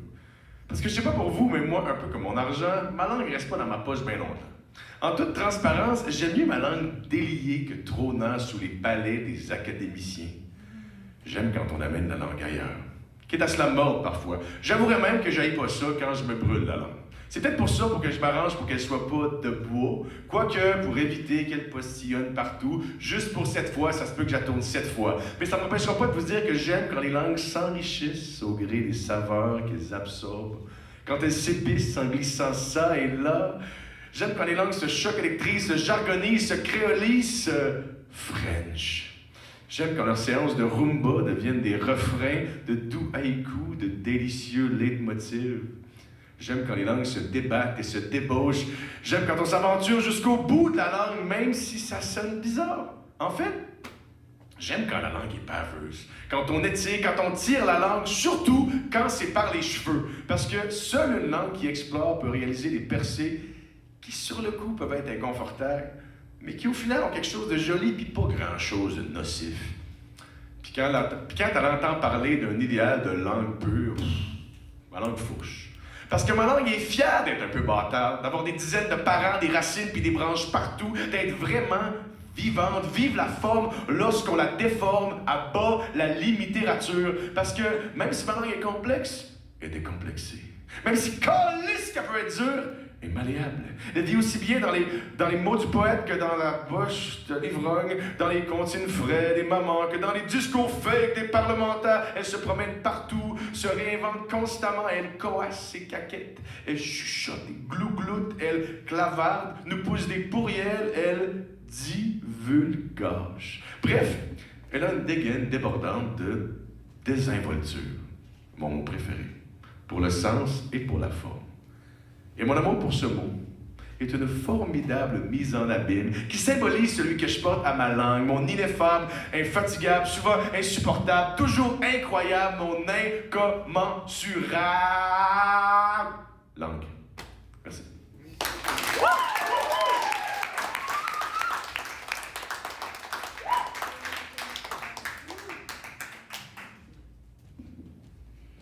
Hey, c'est pas bien passé pour un premier acte, hein? On avait 2 poèmes sur la langue, and I would say I was just on a retreat with these fine folks. C'était une retraite seulement en français. Ça m'a donné tellement d'anxiété de penser seulement en français, comme j'avais pas accès à ma monde en anglais. Puis je recommande tellement. C'était tellement bon pour moi que je pense. Puis après ça, j'ai un autre poème pour vous. Et c'est un poème en français, mais originalement c'était écrit en espagnol. Alors ça va être un peu difficile à déterminer, mais si tu connais qu'est-ce que c'est le titre de le poème ou l'auteur, crie-le, on va applaudir dans ton direction. On commence comme ça. Et comme toujours, le titre est dans la première phrase de le poème. Il mord lentement celui qui ne voyage pas, celui qui ne lit pas, celui qui n'écoute pas de musique, celui qui ne sait pas trouver grâce à ses yeux. Non! Une autre question. Quelqu'un d'autre? Posez-vous. Did I stump all of you? Yeah. Pablo Neruda. Pablo Neruda, c'est le poème Il mord lentement. Et je pense que la poésie, si on manque ça, si on manque la culture, la musique, la poésie, on mord. Okay, that's me. Okay, that's just me. So, we're gonna get into it, everybody. We're about to do some real poetry. This is the main act. This is where we're gonna get into some real feelings, and it's about health and wellness. It's about interactions with the medical system, whether they make sense or they don't. It's about how we have to fight against our own bodies sometimes. It's about addiction and the damage it can cause to some people or to our friends and family. And also, oh man, there's so much content in this. It's gonna be a great set. There is 6 poems. We're gonna have MellowDramma come up, then BiCurious George, then Lucia. They got like a nice little synergy going on between those 2 poems. Then Antoine, MellowDramma again, and then BiCurious George to end it off. So please applaud so hard because you're gonna be applauding for this entire act. Raise the roof. I keep wanting to say 3, 2, 1 throw because it's a 3, 2, 1, but are we doing that? I don't know, man. Okay, so at the normal throw events, we'd say 3, 2, 1, and then everybody would shout throw. Is that something we can do? Yeah. All right, okay, let's do it. 3, 2, 1, throw! Let's go! And applaud!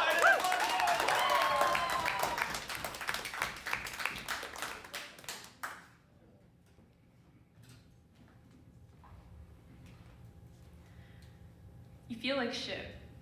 You can't write, you can't eat, you've slept the past few days away, your room's a mess, jar of pills on the floor beside you, mixed in with a pile of laundry both dirty and clean. You're damp. You've been crying for hours, you reek a victim complex, and you've been wrestling with pillows in the arena of your bed. You take a pill.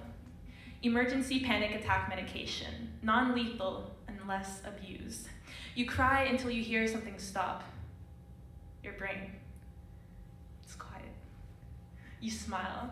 It's been a while since you felt like this, empty in a good way. You take a couple of pills, just so that the feeling doesn't go away. And you fall in love with the ceiling, how you don't feel your body. You're numb for the first time in forever, and then you're awakened by a tear falling down your face.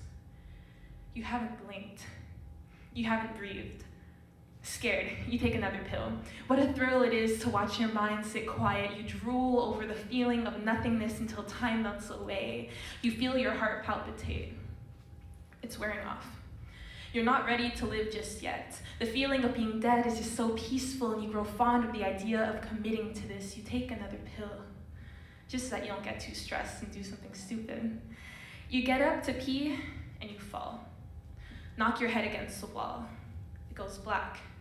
It comes back, you're in bed again, your heart races, you're scared, another pill, fuck, that one made it worse, your chest hurts, your heart skips a beat, it goes black again, you laugh, you tell yourself you're going to call 911. You do. Ambulance is on their way. You take a pill. Why? You don't know. It's funny. You laugh, you fall, you pack your bag while on the phone with someone that tells you to unlock the door. You listen. Uniformed men come in, you dance with words, and you're at the hospital. The ambulance lady tells you she's been in your position before, that things get better. You laugh, but instead you cry. You tell her that this is routine, that you've been trying to escape since you were a teen. She looks at you like she understands. She understands. You get called away, but instead you hold her. You hug her. For all the people you won't be able to hug anymore, you're convinced you're dying and you're committed to it happening. You're in a new room, and all of a sudden, you're a star. Countless people come in to interview you. You feel like you're on a late night show, except you're connected to cables that keep getting disconnected off of your skin and stuck back on. You give the crowd what they're here for. The doctor asks if you often get highs and lows like this. You laugh. You feel like Kanye, like this is all a huge joke and you'll die in your sleep. You wave your life goodbye. It goes black. But then you wake up the next morning to the screaming of another psych patient. You're conscious. You realize that you failed. You're crying. You don't have the pills anymore. You feel like dying. You're interviewed again. You're interviewed again. You say that you're fine. You say that you're fine and you want to go home. You say that you love your life. You say that you don't know what's gotten into you. You say that you're fine. They make you sign a paper saying that you won't try to die again. You sign it. You sing to them words that they need to hear. You serenade them with smiles and empty promises. You say that you're just having a bad day. And they let you go and give you your pills back. They gave me my pills back. They believe you won't try to die again. And you feel like this is some type of joke. You laugh, but instead you cry. They tell you to take care of yourself. You go back home. You thought you wouldn't be back. You miss how much you love the ceiling and how empty your brain sounded yesterday. You look at the pills. You don't have enough for another attempt, so you attempt to live in the meanwhile.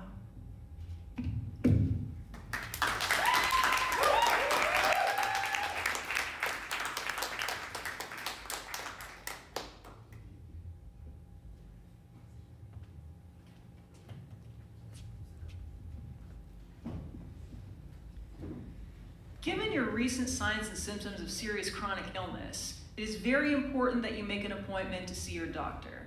To make an appointment, please visit our website. To make an appointment, please call our office. We are experiencing an unusual volume of calls. To make an appointment, please visit our website. Please note, you will need to be admitted to a specialized hospital outpatient clinic for treatment as soon as possible.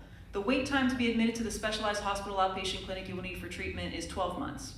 Please arrive no earlier than 5 minutes before your appointment. Please arrive no later than 3 minutes before your appointment. The clinic reserves the right to cancel your appointment if you are 2 minutes late for your appointment.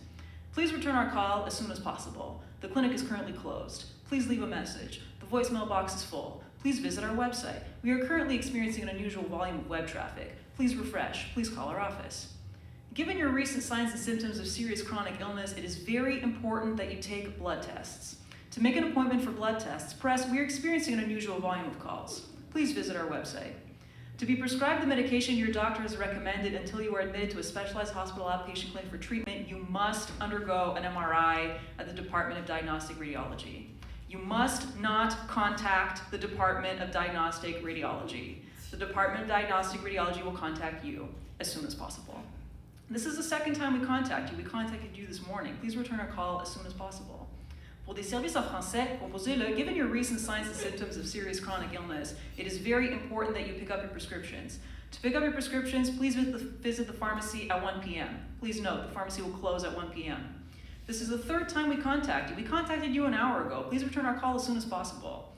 Please pick up your prescriptions immediately. The pharmacy will not release your prescriptions without confirmation from your doctor. You can expect confirmation from your doctor in 1 month. Please pick up your prescriptions immediately. Thank you for returning our call. This is to inform you that the wait time to be admitted to a specialized hospital outpatient clinic for treatment has changed. The wait time to be admitted to the specialized hospital outpatient clinic for treatment is no longer 12 months. It is now 18 months. If you wish to remain on the wait list, please call our office as soon as possible. Your spot on the wait list may be lost if you do not call our office as soon as possible. Thank you for your call. The clinic is currently closed. Please leave a message. The voicemail box is full. Given your recent signs and symptoms of serious chronic illness, your test results have been sent to your doctor. Please contact your doctor to receive your test results as soon as possible. Thank you for your call. Your test results cannot be located at this time. Please visit our website to make any further appointments.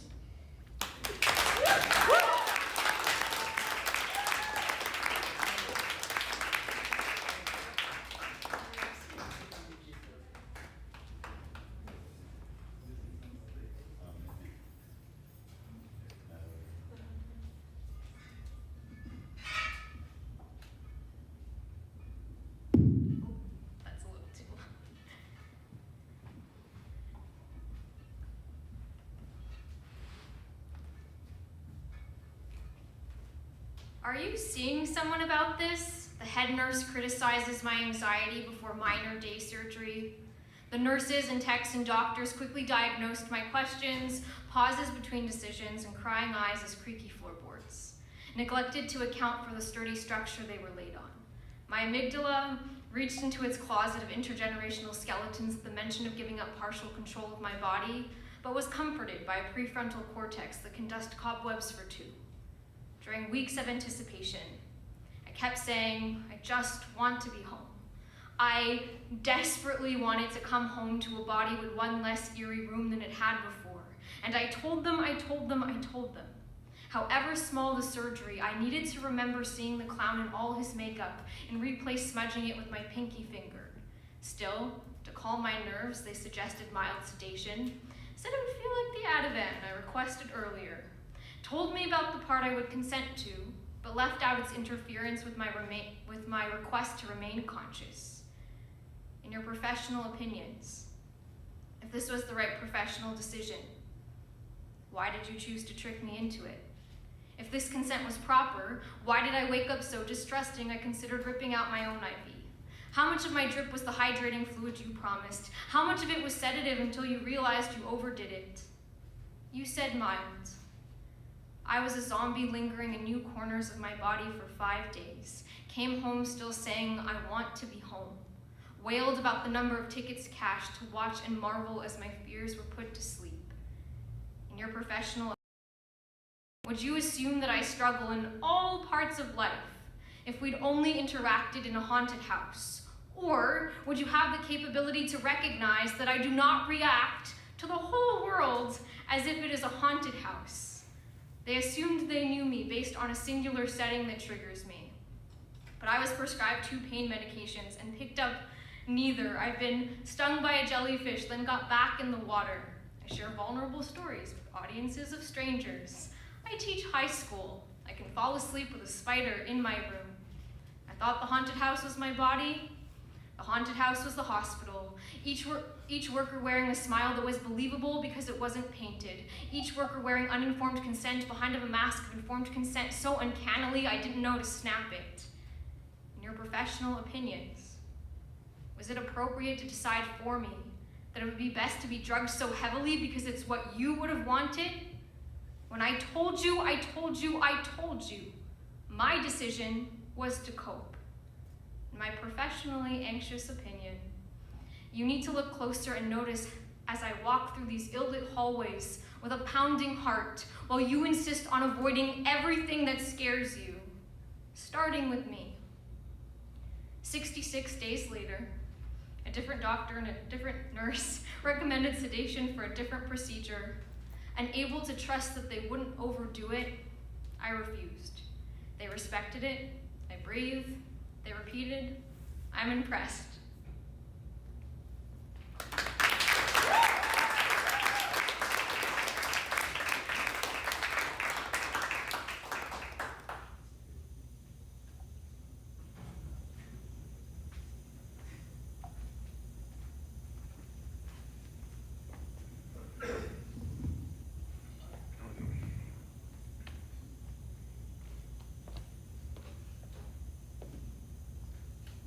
C'est mon seul à soi qui est en anglais. It's called Poppers, as in popping pills. And I'll give it the same intro as I always give it. I wrote this when Mac Miller died.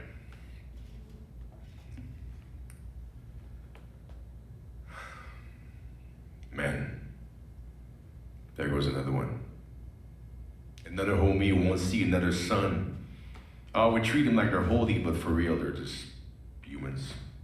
Lovers, bums, motherfuckers, brothers, sisters, and sucker moms whose demons are sometimes cumbersome, so they run out of ways to muster fun. Gone are the days of the bus shelter blunts. They've lost feathers, tons since their last multicolored stunt. They moved on to better drugs, which you think should mean better fun. Yet the craving's the only thing that gets a run for its money. Oh, they say the feeling is sweet. Sure, but the honey is costly. Still, these pills, they get a ton. Leaves them kinda stunned. Until their thunder crumbles under tons of thoughtless slumber. They bundle benders with thoughtless candor until the fun day ends up in nothing short of tragedy. I guess sometimes you just gotta get higher. You just got to see the moment is right there and you've got to seize it. But you better remember to open your mouth to breathe air and not deceive your own prophecy, man. 26. It's early for your heart to freeze, man. Like Michael said, you've got to beat it. But I guess whatever you think of him, Michael's dead for just about the same shit this doctor would feed him. So what is it about these pill-popping pop icons, these ever-using music stars? I guess when you get to a certain level, when you're at the top of things, when you're the boss, the king, the queen, with no fucks to give, when the scene, when the screams give you all kinds of love to cling to, when they sing your name and feel you, when they got the sting and fiend you just enough to think that whatever you say, you always just speak truth. Then it's a must. I think that afterwards it takes a lot to bring you to a similar level. So you might give a shot to shrinks and sometimes feel like you crossed the bridge, but I guess before long you feel all wrong and the doctor comes along and goes, do you feel like the future has nothing to bring? Don't worry, I got just the thing. But what do I know? Not a thing. Except that we even lost a prince to this. It seems even music royalty, or especially music royalty, just got the binge, just pops the pills. Yo, drop the fringe talk, man. Here we are. This is mainstream. Celebrities and junkies often are on the same team nowadays. Or has it always been that way? cushy boredom, killed by a daydream. Now you might ask, who are you to tell people to stay clean? Until you realize, I'm just urging folks to stay alive. Thank you.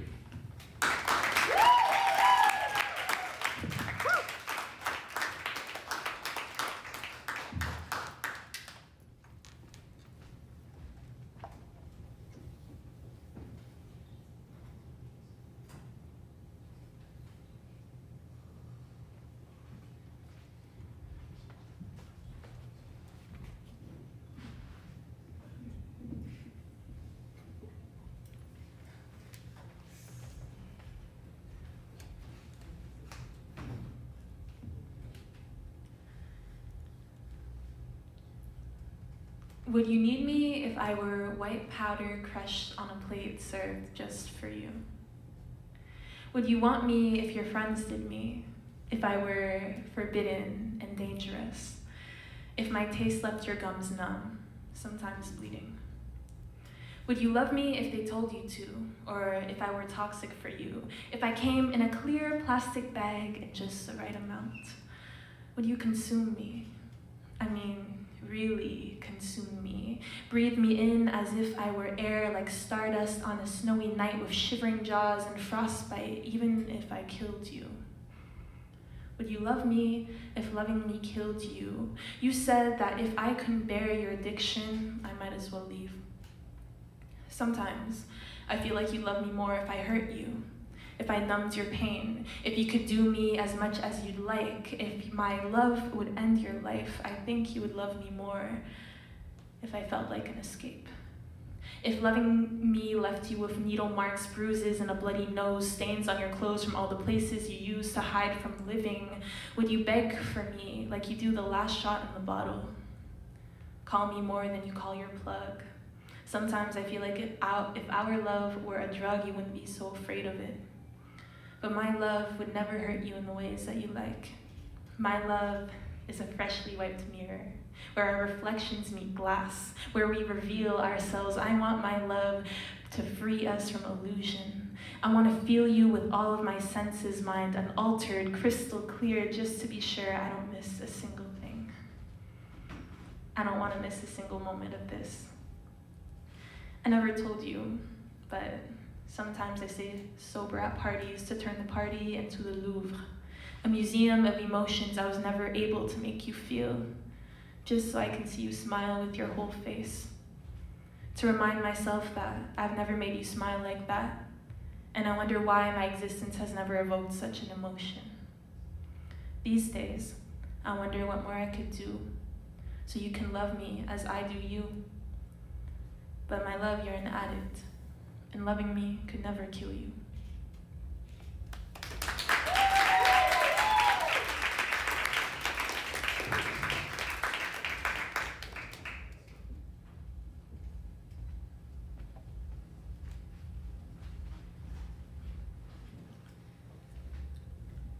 My fridge and cupboards are mostly empty, and I like it that way. Bienvenue, veuillez scanner vos articles. But I promised my therapist I would go grocery shopping, so I biked 10 kilometers uphill to this grocery store. This means that I can only buy as much as I can carry in my backpack. Veuillez scanner vos articles. The self-checkout machine is on an endless loop of asking you to place an item on the scale, thanking you for placing an item on the scale, and then insisting that you need help placing an item on the scale. The attendant waves their bypass badge like a white flag a dozen times. Il y a un poids inattendu sur la balance. My selections are limited. Gluten-free, lactose-free, no garlic or onions because they make me a sandpaper sinkhole of thirst, no tomatoes because they inflame my psoriasis and turn my skin to hot needles. It feels like an accomplishment to say no to gluten-free pizza or lactose-free ice cream, to chips or cheese or maple syrup. I tell my therapist that my narrow food choices, with rare exceptions, are explained by my various intolerances. This is not entirely untrue. Placez l'article sur la balance. Quantité requise. The items skate over the scale. Brown rice has more complex carbs than pasta. Soy milk has the most protein. I bag every single container of plain Greek, fat-free, lactose-free yogurt they had in the store, which is to say 2 containers. I explain to my therapist that what I like or how food tastes is irrelevant, that these items are just better. She asks, are they better or do they feel safer? Il y a un poids inattendu sur la balance. I explained to my therapist that I want entire parts of me to be pared down and carved away, for all the extra that is hips, thighs, breasts to be gone, so I can see my masculinity in the mirror. I tell my therapist that this explains my eating habits. This is not entirely untrue. Veuillez sélectionner à partir de la liste. The machine's maddening circus of malfunction feels like an excuse to drop everything and go home to my empty cupboards. When a machine does not function according to its design, then it ought to be destroyed. My body does not always function according to my designs and therefore ought to be destroyed. I do this by riding up hills on an empty stomach and by worshiping my empty fridge. Il y a un poids inattendu sur la balance. I tell my therapist that after all the reading and thinking and talking I've been doing about feminism, the patriarchy, transphobia, fatphobia, I should know better than to feel this way about my body and how it looks. She says, what does knowing have to do with feeling? Veuillez sélectionner à partir de la liste. The gluten-free Oreos are today's rare exception because they are on sale. The gluten-free Oreos never go on sale, but they stumble and halt on the self-checkout machine. Veuillez scanner vos articles. I tell my therapist that I can't write about this, I can't talk about this or perform about this because it wouldn't be convincing. I don't have the right body to be able to do that. She says, what is the right body? Veuillez scanner vos articles. The gluten-free Oreos are on sale. Il y a un poids inattendu sur la balance, but my fridge and cupboards are mostly empty, and I like it that way. Il y a un poids inattendu sur la balance. Il y a un poids inattendu. Il y a un poids, il y a un poids, un poids, un poids.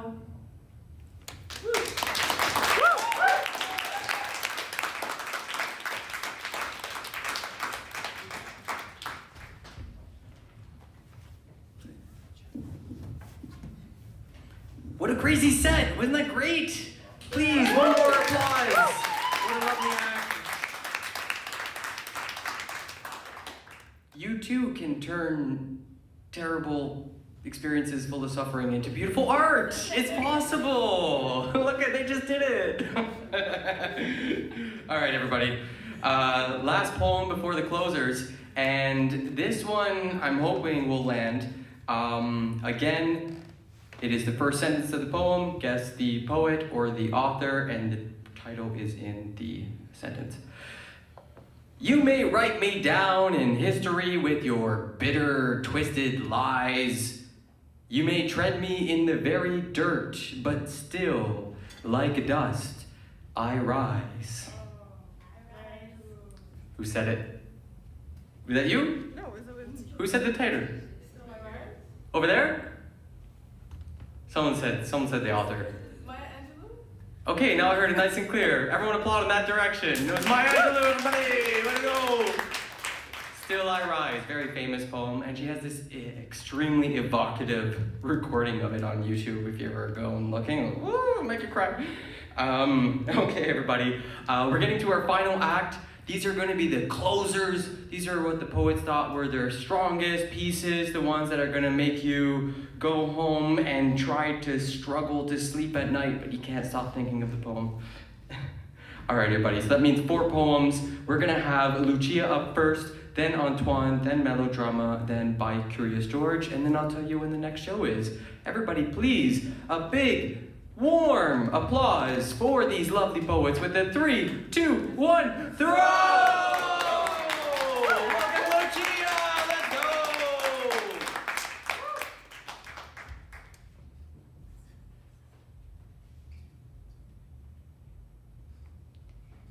223,478 kilometers. The last day of first grade.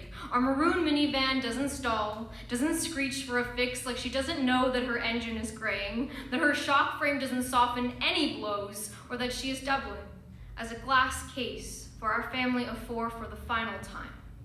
When we reach the Ilpero Honda dealership, my eyes spill the guilt of giving up the closest thing we know to a family pet. Her back door, warm with the problems of her last family, still hesitates in its track before letting out my sister and I. 0 kilometers. Our new Honda Accord stands at the top of a staircase in a ball gown, already living a Cinderella story. With AC, a sunroof, and a tiara of untouched charcoal paint, she is Princeton girl. To our minivan's diner girl energy, still, I don't trust her to take us home. She's never done it before. 71,763 kilometers. When my sister slides to the middle to make room for our new brother, I'm sure our car is the one to take him home. Like gimp bracelets, my parents' hands are a box knot between the front seats. Plastic threads looped together on cruise control but forming corners at every layer. 92,159 kilometers. My sister listens to Mariana's Trench on her MP3. My brother plays Fruit Ninja on my iPod. Dad grips the steering wheel, hands in her lap. Mom looks out the passenger window. Plastic turns to tangled vines, squirming in opposite directions. 114,361 kilometers. Her elbows scraped from bike handles and knees from shopping carts. Dad kicks back in the passenger seat. Even as I get too close to a pole, or merge awkwardly, or count to 3 at a stop sign while the car behind us grows impatient. 135,765 kilometers. 11th grade, Dad picks me up early from school. The snow holds off. I don't know the town where I take my driving tests. There are too many one-way streets. The Accord and me pass, but Dad drives us home, to spaces we cannot reverse out of an already failed test. 144,322 kilometers. Can I drive her? I'm taking her to work. Can I drive her? It's icy. Can I drive her? Okay, be safe. 165,697 kilometers. With dry vines, a nuisance beneath my parents' feet. Our family car outlives our family. The Accord becomes a detour. In mediation, who owns her? What's she worth? Less financially destructive to give her to me than pay lawyers to decide. Dad teaches me to pop her hood and replace her leaky fluid. I buy her for $1. 171,318 kilometers. When we're cold, we run late. We need our windows scraped from the inside too. In drive, we harmonize as we belt hello. She's the only device I have left that plays CDs, and she does it well, storing 6 at a time.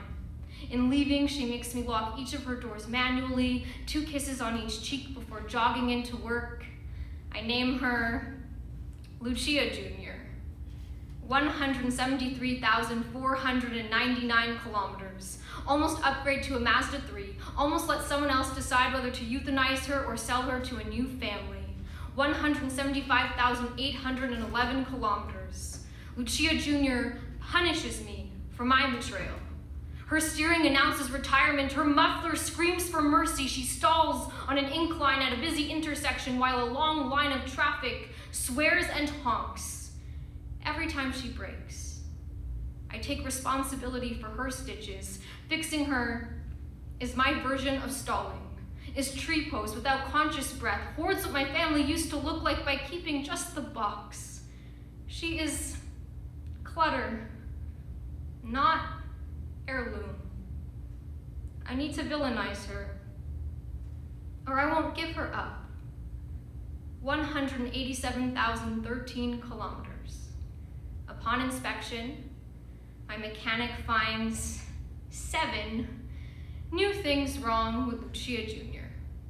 A few days later, I scratch her against a yellow pole in the parking garage of the building she moved me into. More yellow than charcoal. The trim comes off her left side. I keep it in the trunk of my new car.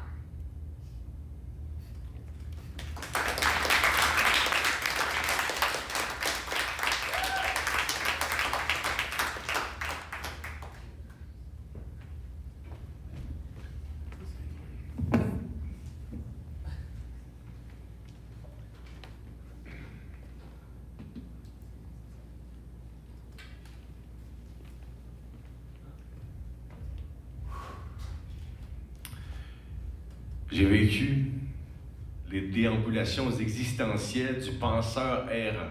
Quand on brandit ses points d'interrogation, qu'on s'oublie les points de repère en s'avançant à tâtons sur les lignes de ses mains, comme un funambule un peu rouillé, incapable de trouver un réel équilibre.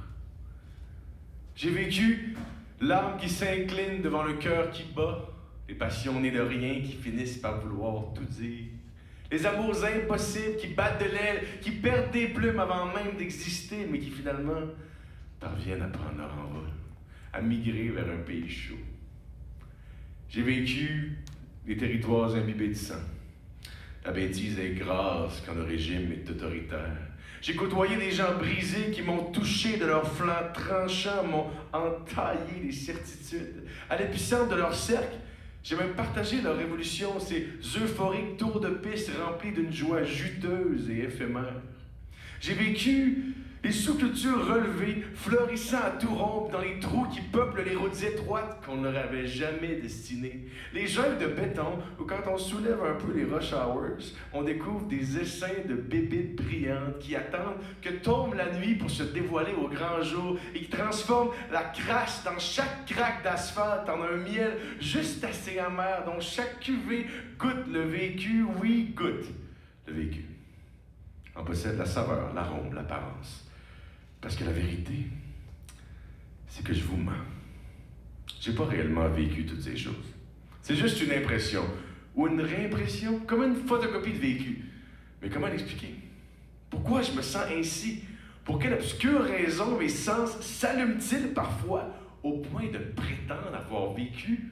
Au point de chérir des souvenirs qui sont même pas les miens? Au point de fermer les yeux sur le fait que souvent, j'étais pas témoin. Quand on y pense bien, c'est impossible de transmettre une expérience. Pour savoir, il faut l'avoir vécue. Sauf que, ces expériences-là, on m'en a chanté les pas décidés, on m'en a chanté les notes salées, on m'en a dansé les pas décidés comme les pas feutrés. On me les a comptés, on ne comptant plus les moments forts, on m'en a romancé de grands bouts, coloriés de petits détails. On m'en a craché les écrasements au visage, j'ai vu couler l'encre des naufrages ravageurs qui les remplissent par soi. J'ai tangué et tombé jusque dans mon noyau. Quand le rythme tropicaux a martelé le sol sous mes pieds, lesquels en ont eu des fourmis dans les jambes. Ces expériences-là m'ont été rapportées, sont venues me chercher. On ne me les a pas transmises, mais on a essayé. On a tenté le coup. Par une histoire, un poème, un recette, un film, une toune, par l'art. Par l'art. C'est vrai, on ne peut pas transmettre une expérience. Mais l'art est une maudite belle tentative. Merci.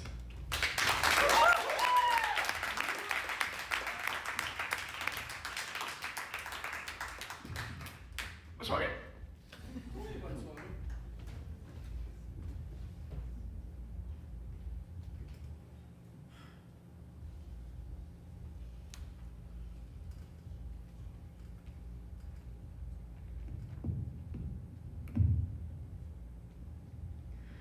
Brother, they want to see us poison each other, so don't sell another gram. I know it's hard to get by being the bad guy, young hood CEO with the drive of a king. Look at the power you hold. Drove a long way off the wrong fucking road.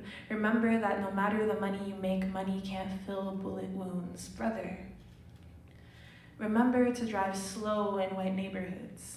You remain a slave in the eyes of authority. Remember how much they would pay to possess us, and don't you dare tell us they didn't enslave us when jails are filled with black men working for free. How long until we're free authority dressing us up in uniforms and handcuffs like action figures and dolls for dress up? Brother, don't fall prey to those who want to consume you. Remember, you're a culinary feast in their eyes, the delectable Negro. People who wrote love letters to Jeffrey Dahmer still live to fantasize his actions. Funny how some white girls love calling their black boyfriends their niggas. I wonder how come. Brother, be careful.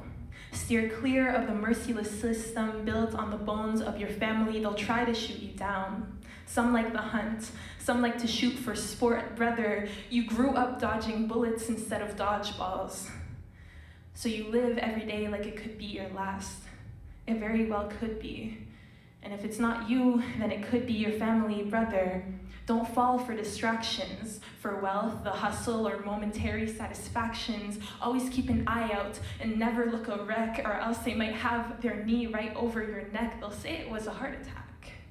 So breathe now and forever hold your pace. But hip-hop says, brother, forever hold your pace. Don't stop running, don't step out of place. Talk sex, drugs, and money, pricey wigs with the lace. Everything to distract us from the shit we gotta face. So, brother, stop running.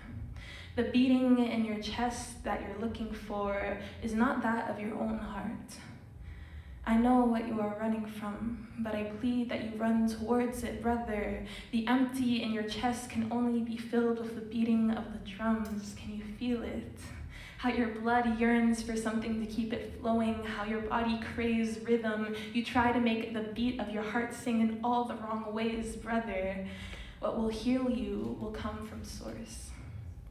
You came a long way, but you went the wrong way. Remember, our mothers ate clay so they could mold us into angels, brother. Don't let the enemy turn you cold. Remember the warmth that raised you, the spice and the heat of your mother's kitchen, the sharpness of her tongue as she spoke a foreign language loud enough to fill a stadium. Don't ever hide your mother's accents in your own, brother. Remember the magic that marinates your veins, the magic that freed us, the language of the drum, the cornrow maps, the sacrifice, brother. Remember that they only cage us because of our potential. Because the last time we stood together, we freed our people, and promise me, don't you ever let a white man tell you voodoo is evil when magic is what saved us all, when it is the very reason you stand here today. Your ancestors died in the arms of those who took our drums away. Some of us still hear the beating. Some of us search for it our whole lives. Brother, you've never been the bad guy.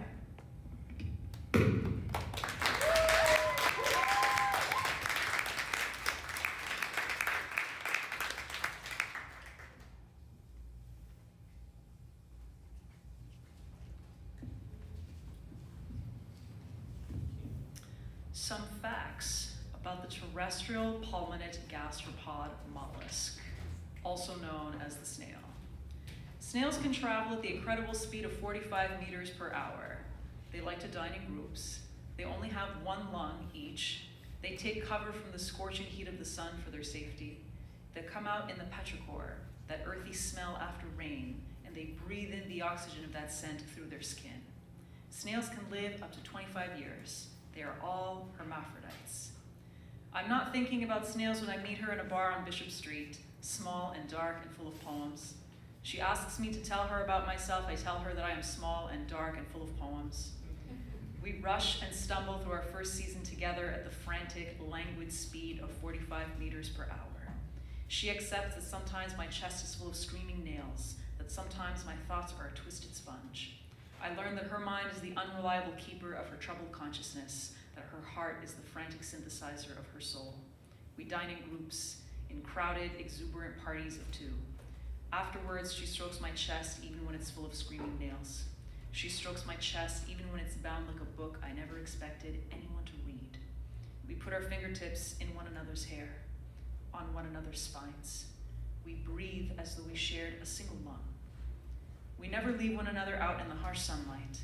That would be like giving away a secret someone confided in you, like taking back a gift you promised them they could keep. Each of us has heard too many horror stories, too many sad poems. Each of us has been looked at one too many times as though they were something someone found on the sole of their shoe. Our silhouettes are holding hands in the petrichor on the night we hear a cracking beneath our feet. We crouch down in the dark and see dozens of snails. Snails that have come out onto the sidewalk to breathe after the rain. Snails that meet their untimely demise as their shells are crushed beneath the sole of someone's shoe. You only notice that they're there after you've already stepped on one. What is the word for the sound of your own destruction announcing your presence? What does it mean for your existence to be noticed only during your annihilation, for the two to be so tightly intertwined? How many times have we announced our presence and immediately had it challenged in schools, targeted in public bathrooms, destroyed at family dinners? We gather every last snail and hide them in the grass before we uncoil ourselves from the sidewalk. Later, we crawl into bed and press ourselves tightly against one another, as though to breathe through one another's skin, as though maybe by being so tightly intertwined, we can drown out the sound of safe spaces being split asunder beneath our feet. We hope to live at least as long as a snail does. Too often, a snail only says, "I am here," as it dies. In announcing its very existence, it sounds its own death toll. The two are one and the same. How many of us are snails on the sidewalk in the dark?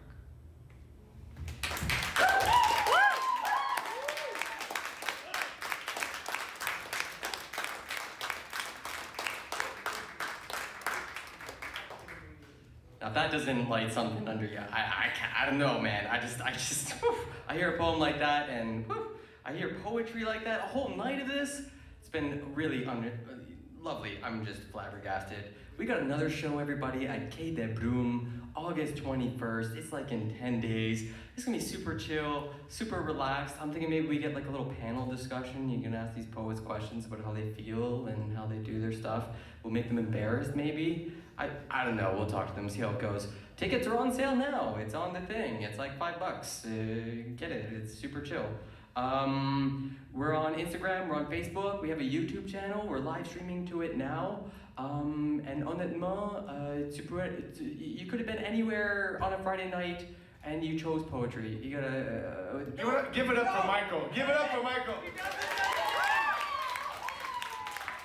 this every time. He's such a sweetie pie. I wanted to, reverse card me. God damn it. I was just about to invite all the poets. Okay, we're all gonna invite all the poets on and we're gonna applaud them and that'll be the end of the night. So please, all the poets, come on up, one last chance. We're gonna do a group shot. We'll get a lovely group photo. And yeah, come on up, get on here. Let's go, let's poets! Let me get out of here. Please give a big, warm welcome to applause to, an applause to all these lovely poets, Antoine LeClerc, Marie, and BiCurious George. Thank you so much. All right, everybody, we'll be here at Quai des Brumes in 10 days and start writing poetry. All right, bye, everyone. Open mic night next time. At Quai des Brumes, see you later. Bye, everyone.